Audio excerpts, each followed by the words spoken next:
பொன்னை சம்பாதிப்பதிலும் ஞானத்தை சம்பாதிப்பது எவ்வளவு உத்தமம் என்று வசனம் சொல்லுகிறது. ஞானத்தை சம்பாதிச்சா நமக்கு என்ன கிடைக்கும் அப்படின்னு நம்ம நினைக்கக்கூடும். தானியேல் ஐயா கர்த்தரிடத்திலிருந்து ஞானத்தை சம்பாதித்தார். அதனால் அவர் தேசாதிபதிகளுக்கும் எல்லாருக்கும் மேலே அவர் ராஜாவாக உயர்த்தப்பட்டார்.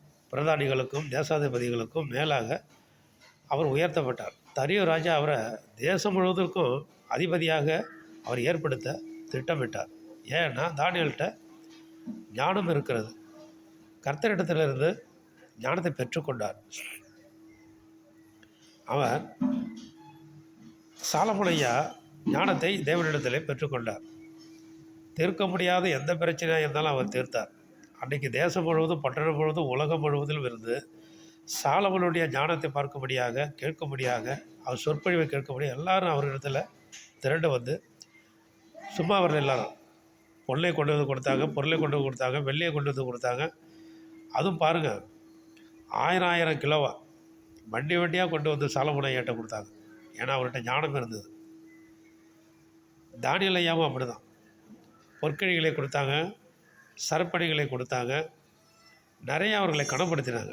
தானியேல் ஐயாவுக்கு அந்த ராஜ்யத்தில் அவருக்கு மதிப்பு மரியாதையும் அதிகமாக இருந்தது.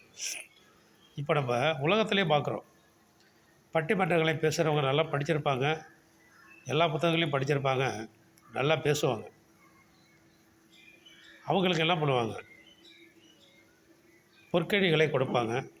அவர்களுக்கு கணம் தானாக வந்து அநேக இடத்துல வந்து சேரும். அரசாங்கமும் அவர்களை பாராட்டும். அதே போல் பேச்சாற்றல் உள்ளவர்கள் நன்றாக பேசுவார்கள், சொற்பொழி ஆற்றுவார்கள், விவாதிப்பார்கள். எல்லாவற்றையும் அவர்கள் படித்ததுனால, ஞானத்தை அவர்கள் சம்பாதித்து வச்சதுனால நன்றாக பேசுவார்கள். அந்த பேச்சு அந்த சொற்பொழிவு அவர்களை உயர்த்தும். அவர்களுக்கு அரசாங்கத்தில் நல்ல ஒரு மதிப்பு கிடைக்கும். நல்ல ஒரு அவர்களுக்கு இந்த அவார்டெலாம் கொடுக்குறாங்க பாருங்க, அப்படிலாம் அது கிடைக்கும். அது தேசத்தில் உயர்த்தும், பட்டணத்தில் உயர்த்தும், ராஜ்யத்திலே உயர்த்தும். பிரதமர்களால் எல்லாராலும் பாராட்டப்படுவார்கள், உலகத்தால் பாராட்டப்படுவார்கள். அதுதான் அங்கே வசனம் சொல்லுகிறது, ஞானத்தை சம்பாதி. எண்ணத்தை சம்பாதிச்சாலும் ஞானத்தை சம்பாதி.